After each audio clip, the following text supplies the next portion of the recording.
भगवान श्री कृष्ण के द्वारा बताई गई कलयुग के 5 सत्य क्या है। आज हम कलयुग के 5 कड़वे सच्चाई बताने जा रहे हैं। सत्ययुग, त्रेता युग, द्वापर युग और कलयुग में सबसे बुरा और भयानक युग कलयुग है।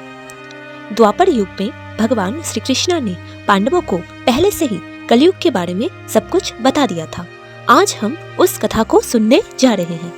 ये पौराणिक कथा महाभारत के समय की है, जब 5 पांडव वनवास जाने वाले थे। लेकिन जाते समय उनके मन में एक सवाल आ रहा था। वो 5 पांडव भगवान श्री कृष्ण से पूछते हैं, ये द्वापर युग तो अंत होने वाला है, कुछ ही समय बाद कलयुग की शुरुआत होने वाली है। आने वाला कलयुग कैसा होगा? कलयुग के लोग कैसे होंगे? भगवान श्री कृष्ण कहते हैं, मैं तुम्हारे प्रश्न का उत्तर दूंगा। उससे पहले तुम 5 जंगल में जाओ और तुम 5 को सबसे पहले जो भी दिखे मेरे पास आके मुझे बताना, फिर मैं तुम्हें तुम्हारे प्रश्न का उत्तर दूंगा। श्री कृष्ण के कहने पे सभी जंगल में चले गए। 5 अलग अलग दिशा में चले गए। उन सबको जो भी दिखा वो सब आश्चर्यचकित रह गए। सबसे पहले युधिष्ठिर ने देखा, एक जगह पर एक हाथी की 2 सुर है। वो सोचने लगा, एक हाथी की 2 सुर कैसे हो सकती है? पहली बार उसने इतना आश्चर्यजनक चीज देखा। अर्जुन दूसरी दिशा में भ्रमण कर रहा था। उसने देखा एक बड़ा सा पक्षी जिसके पंखों में वेद की रचनाएं लिखी है, पर वो एक मरे हुए प्राणी की मांस खा रहा है। पक्षी की ऐसी हालत देख के अर्जुन बहुत हैरान हो जाता है। दूसरी तरफ भीम ने देखा, गाय ने एक बछड़े को जन्म दिया है। जन्म के बाद वो गाय अपने बछड़े को जीभ से चाट के साफ कर रही है। बछड़ा साफ होने के बाद भी उसकी माँ उसे चाटे जा रही, इतना ज्यादा चाट रही है, बच्चे के शरीर से खून निकलने लगा। भीम ये देख के सोचने लगा, अपनी माँ कैसे अपने बच्चे के साथ ऐसा कर सकती है। सहदेव ने देखा, बहुत सारा कुआं है, सब में बहुत ज्यादा पानी भरा हुआ है और इतना ज्यादा पानी होने के कारण कुएं से पानी गिरने लगा है। लेकिन सब कुएं के बीच एक कुआं ऐसा है जो बहुत गहरा है, लेकिन उस कुएं में थोड़ा सा भी पानी नहीं है, सूखा कुआं है। सहदेव सोचने लगा, इतना गहरा कुआं होते हुए भी एक कुएं में पानी नहीं है और बाकी कुओं में पानी ही पानी है।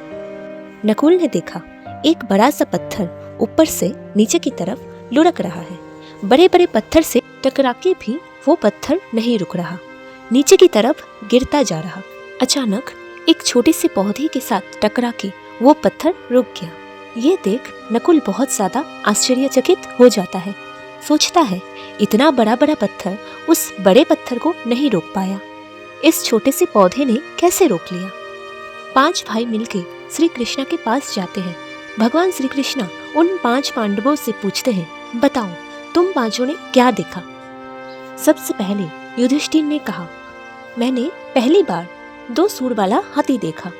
श्री कृष्ण कहते हैं, हे युधिष्ठिर, 2 सूंड वाले हाथी का मतलब है कलयुग में ऐसे लोग होंगे जो 2 तरफ से शासन करेंगे, अर्थात मुंह से बोलेंगे कुछ और करेंगे कुछ और। सामने से घनिष्ठ मित्र की तरह रहेंगे, लेकिन अंदर से ईर्ष्या करेंगे, लोगों का बुरा चाहेंगे। ऐसे लोगों का शासन रहेगा जिसका मन में कुछ और रहेगा लेकिन दिखाएंगे कुछ और ही। ऐसे लोग कलयुग में राज करेंगे। अर्जुन ने कहा, केशव, मैंने एक ऐसा अद्भुत पक्षी देखा जिसके पंखों में वेद लिखी हुई थी, पर वो एक मरे हुए प्राणी की मांस खा रहा था।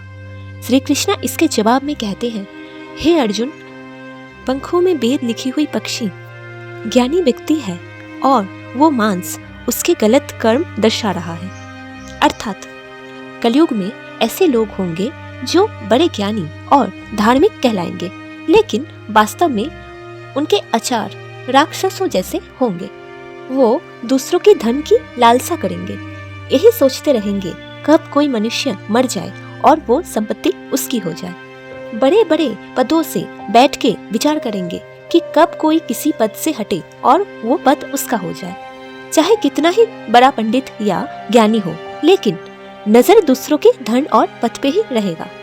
कुछ ज्ञानी लोग अच्छे भी होंगे, पर उनकी संख्या बहुत कम होगी। भीम श्री कृष्ण से कहते हैं, मैंने देखा एक गाय अपने बछड़े को जन्म देते ही साफ करने के लिए चाटने लगी। बछड़ा साफ हो गया, फिर भी वो चाटना बंद नहीं की। बछड़े के शरीर से खून निकलने लगा। ये सुन के श्री कृष्ण बोले, हे भीम, वो गाय कलयुग की माएँ हैं और वो बछड़ा कलयुग के बच्चे हैं।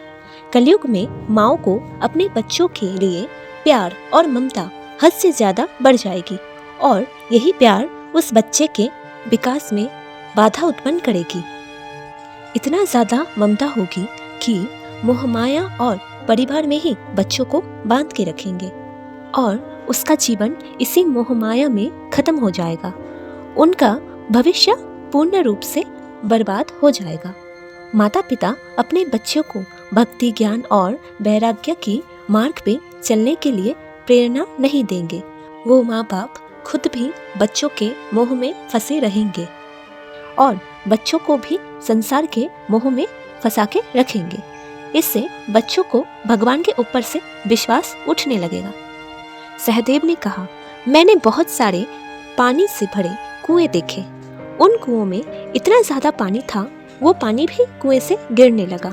पर आश्चर्य की बात यह है, उनमें से एक कुआं एकदम सूखा था। श्री कृष्ण कहते हैं, हे सहदेव, कलयुग में वो भरा कुआं अमीर लोगों को दर्शाता है और वो खाली कुआं गरीब को दर्शाता है और वो पानी धन संपत्ति है।